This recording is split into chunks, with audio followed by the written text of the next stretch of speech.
सभी यहाँ उपस्थित हमारे कांग्रेस पर बैठे हुए नेतागण, हमारे सभी यहाँ आदरणीय बुजुर्गों, माताओं और बहनों, आप सबको ईद की बहुत बहुत बधाई, बहुत बहुत शुभकामनाएं। आज आप सबने यहाँ आकर मुझे बल और शक्ति दी। नर्मदा मैया का ये नगर है। नर्मदा मैया को हम प्रणाम करते हैं। आज यहाँ आकर मुझे याद आता है 45 साल पहले मैं हजारीलाल रघुवंशी के निवास पर आया था।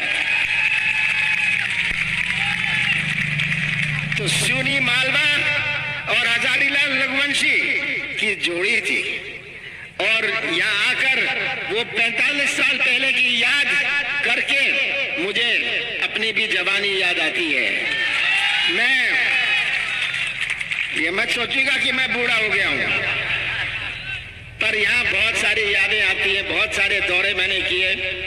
जब हजारीलाल जी चुनाव लड़ रहे थे, हजारीलाल जी गृह मंत्री थे और हजारीलाल जी का लगातार दौरा जब भी मैं छिंदवाड़ा में होता था, वे छिंदवाड़ा पहुंच जाते थे।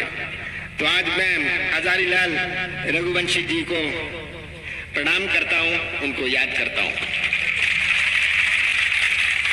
सूरी मालवा आकर मैंने आपकी मांगे सुनी।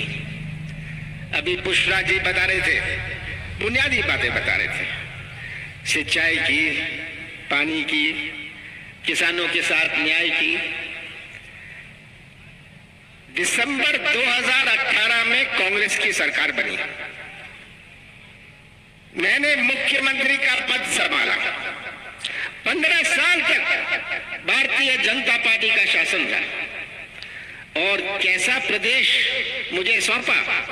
शिवराज सिंह जी ने ऐसा प्रदेश सौंपा जो किसानों की आत्महत्या में नंबर 1, बेरोजगारी में नंबर 1, हमारी माताएं और बहनें, हमारी महिलाओं पर अत्याचार पर नंबर 1।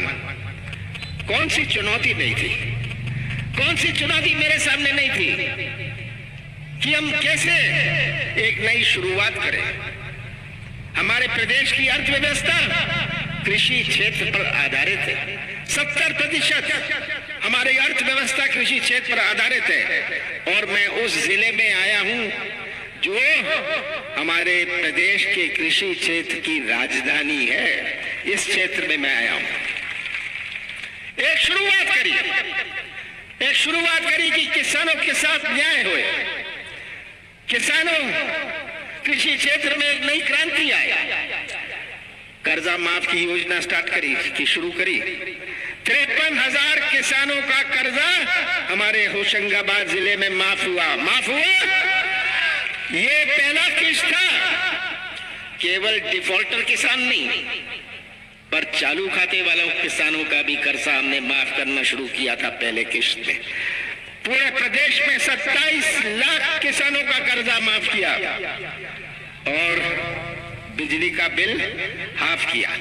कर्जा माफ, बिल हाफ, सही बात है।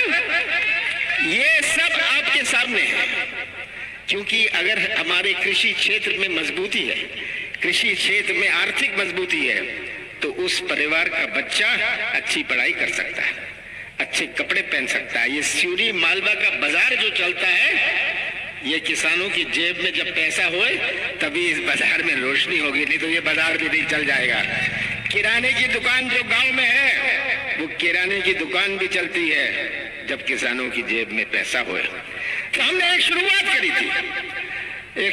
करी थी, पर मुझे इस बात का दुख है कि जो पगड़ी हम किसानों को पहनाना चाहते थे, वो शिवराज सिंह जी ने छीन ली। जैसे ही उन्होंने सरकार बनाई, सब बंद, कर्जा माफ बंद। सही बात है। इन्होंने 18 साल में एक पैसा कर्जा माफ करने किया। ये शिवराज सिंह जी का रिकॉर्ड है। हर चुनाव में अपने मुद्दे होते हैं, हर चुनाव में। आपकी बातें अभी पुष्पराज जी ने रखी, मुझे उसमें ज्यादा चिंता नहीं है, पर आपको भी अपना भविष्य सुरक्षित रखना है। फसल तो कटेगी, आप सब किसान हैं, चुनाव के बाद जब फसल कटेगी, जैसी फसल वैसी प्राथमिकता, सब राजी है ना? जैसी फसल वैसी प्राथमिकता। तो हर चुनाव में मुद्दे होते हैं। आज हमारा देश क्या है, आज हमारा देश क्या है, हमें समझना है। कोई ऐसा देश है विश्व में जहां इतने धर्म हो? आज हम ईद मुबारक कर रहे हैं, पुष्पराज भगवान को प्रणाम कर रहे हैं। इतने धर्म है अपने देश में, इतनी जातियां हैं। आपके गांव में कितनी जातियां हैं, कितनी भाषाएं हैं अपने देश में, कितने त्योहार हैं अपने देश में, कितने देवी देवताएं अपने देश में। कोई ऐसा देश विश्व में नहीं है। और अगर अपना देश एक झंडे के नीचे खड़ा है तो हमारे देश की संस्कृति और जो कांग्रेस की संस्कृति है, जोड़ने की संस्कृति है। हम दिल जोड़ते हैं, संबंध जोड़ते हैं। हम विभिन्न धर्म, विभिन्न जातियों से आते हैं। मैं हिंदू हूं, मैं गर्व से कहता हूं मैं हिंदू हूं, पर मैं बेवकूफ नहीं हूं। ये हमें सोचना है। हम गर्व से कहते हैं हम हिंदू हैं, पर हम बेवकूफ नहीं है। ये आज हमारे संस्कृति को जीवित कैसे रखा जाए। आप कैसा जिला, कैसा प्रदेश आगे आने वाली पीढ़ियों को सौंपना चाहते हैं, ये आपके सामने चुनौती है। इस चुनाव में आपको रक्षक बनना पड़ेगा, इस संस्कृति के रक्षक बनना पड़ेगा, हमारे संविधान का रक्षक बनना पड़ेगा। अगर संविधान, बाबा साहब अंबेडकर का बनाया हुआ संविधान जो विश्व में मशहूर है, ये गलत हाथों में चला जाए तो हम कैसा देश आगे आने वाली पीढ़ियों को सौंपेंगे। इस पर आपको सोचना है और आपको रक्षक बनना है इस संस्कृति के, आपको रक्षक बनना है हमारे संविधान की। सबसे बड़ी चुनौती इतने नौजवान यहाँ हैं, सबसे बड़ी चुनौती तो नौजवानों की भविष्य की है। आज का नौजवान और 20 साल पहले के नौजवान में बहुत अंतर है। आज के नौजवान में एक सोच है, आज के नौजवान का एक नजरिया है। आज का नौजवान कोई कमीशन नहीं चाहता, कोई ठेका नहीं चाहता, वो तो व्यवसाय का मौका या अपने हाथों को काम चाहता है। यहाँ जो हमारा प्लांट था, सबसे बड़ा सोयाबीन का प्लांट बंद हो गया। अभी आप मांग कर रहे हैं इतना बड़ा कृषि उत्पादक जिला और कोई प्लांट नहीं है। कितनी शर्म की बात है, कितनी शर्म की बात है। कितने प्रोसेसिंग प्लांट यहाँ बन सकते हैं और हमारे कृषि क्षेत्र की कितनी उन्नति हो सकती है, हमारे नौजवानों को कैसे मौका मिल सकता है। पर जो प्लांट था उसे भी बेच दिया गया। सही है नहीं? हजारीला, मुझे याद है हजारीला जी ने खुलवाया था। मैं तो कह रहा था मुझे बहुत सारी बातें यहाँ की याद है। और शिवराज सिंह जी आज 5 महीने बचे हैं चुनाव में, लंबी चौड़ी घोषणाएं करेंगे। पर मैं तो पूछता हूँ शिवराज जी, 5 महीने पहले आप घोषणाएं कर रहे हैं, क्या फसल का सही दाम मिल रहा है? क्या कर्ज माफी हो रही है? क्या बिजली सही मिल रही है? क्या शुद्ध खाद सही मिल रहा है? क्या शुद्ध दवाई सच मिल रही है? ये तो मिलावट, इन्होंने इसे मिलावट का प्रदेश, खाद में मिलावट, दवाई में मिलावट, मिठाई में मिलावट, ये शिवराज सिंह जी ने ये मध्य प्रदेश को बना दिया गया है। और अपने प्रदेश में शिवराज जी ने 18 साल में 5 क्रांति चला रहे हैं। लूट की क्रांति, पूरे प्रदेश में भ्रष्टाचार की व्यवस्था बनाई हुई है। पंचायत से लेकर मंत्रालय तक, पंचायती राज तो आज बचा नहीं, और पंचायत से लेकर मंत्रालय तक इन्होंने भ्रष्टाचार, लूट की क्रांति, झूठ की क्रांति, सरकार और सरकार के मुखिया रोज झूठ बोलते हैं। शिवराज जी का तो खाना हजम नहीं होता जब तक वो झूठ ना बोले। रोज एक झूठ बोलेंगे। और घोटाले 215 महीनों में 215 घोटाले, ये तो आपने अखबारों में पढ़े होंगे। फूट की क्रांति, ये शिवराज जी का रिकॉर्ड है। दूध क्रांति, हमारे दूध क्रांति, ये शिवराज सिंह जी का रिकॉर्ड है। और आज आपके जिले में रेत माफिया का हाल देखिए। रेत माफिया चला रही है, सही बात है। रेत माफिया अवैध वृक्ष कटाई, प्रदूषित नर्मदा, जहां देखो बर्बादी की तरफ घसीटे जा रहे हैं। मैं ज्यादा नहीं कहना चाहता, 5 महीने बचे हैं। मैं तो कहना चाहता हूं किसी उम्मीदवार की तरफ मत देखिएगा, कांग्रेस की तरफ मत देखिएगा, आप भविष्य की ओर देखिएगा। आपको भविष्य सुरक्षित रखना है। और मैं तो पूछना चाहता हूं, 500 रुपए में आप गैस सिलेंडर चाहते हैं? कितने में?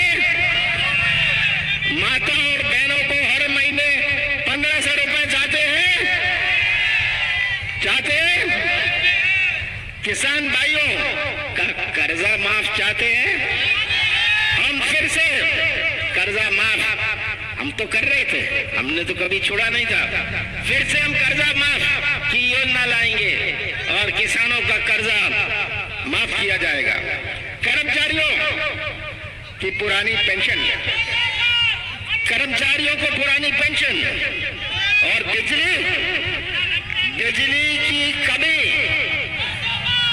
बिजली की कमी नहीं होगी और 100 रुपए 100 यूनिट में बिजली मिलेगी। कौन सा पाप मैंने किया था? कौन सा पाप मैंने किया था कि मैंने गौशाले बनाए? कौन सी गलती मैंने करी थी जी किसानों का कर्जा माफ किया? कौन सा गुनाह मैंने किया था कि 100 रुपए 100 यूनिट बिजली दी? और युवाओं का रोजगार जो सबसे मेरी प्राथमिकता है, यहाँ उद्योग लगे। आज जो तमिलनाडु, यहाँ की जो फसल है कहाँ जाती है? जिले के बाहर जाती है। उद्योग क्यों नहीं लगते? जो तमिलनाडु और केरल में सामान बेचता है वह पंजाब और हरियाणा में अपना उद्योग लगाता है। क्यों? क्योंकि मध्य प्रदेश पर उनको विश्वास नहीं। मध्य प्रदेश की ओर जब देखता है, वो देखता है ये माफिया देखता है, मिलावट का माफिया देखता है, ये भ्रष्टाचार देखता है और वो हरियाणा और पंजाब चला जाता है। हमारे नौजवान भटकते रहते हैं। यही नौजवान जो हमारे मध्य प्रदेश का निर्माण करेंगे भविष्य में। मैं आपसे अंत में यही कहना चाहता हूं, इस चुनाव में बहुत बड़ी जिम्मेदारी आपकी है। एक नया इतिहास आप कैसे बनाएंगे? एक नया इतिहास आप कैसे बनाएंगे? एक नई शुरुआत कैसे करेंगे? मैं आपको वचन देता हूं कि सिवनी और होशंगाबाद में हम विकास और प्रगति का एक नया इतिहास बनाएंगे। नौजवानों, आपका जो कांग्रेस को समर्थन देंगे, याद रखिएगा ये कांग्रेस को समर्थन नहीं दे रहे, ये आप आगे आने वाली पीढ़ियों के भविष्य को समर्थन दे रहे हैं। आप नौजवानों के भविष्य को समर्थन दे रहे हैं और मुझे पूरा विश्वास है। तस्वीर रख लीजिएगा अपने सामने, अपने क्षेत्र की, अपने आशा का तो करेंगे। मैंने तो बहुत दफा कह दिया, आशा उषा के साथ जो अन्याय हुआ है, आशा उषा, आंगनवाड़ी, रसोईया, ये पंचायत सचिव, ये तो सब मुझे मिलते रहते हैं। मैंने उनसे पूरी चर्चा कर ली है और उनका भी एक नई योजना हम लाएंगे ताकि आपका भविष्य सुरक्षित रहे, आपको कोई आंदोलन में बैठना ना पड़े।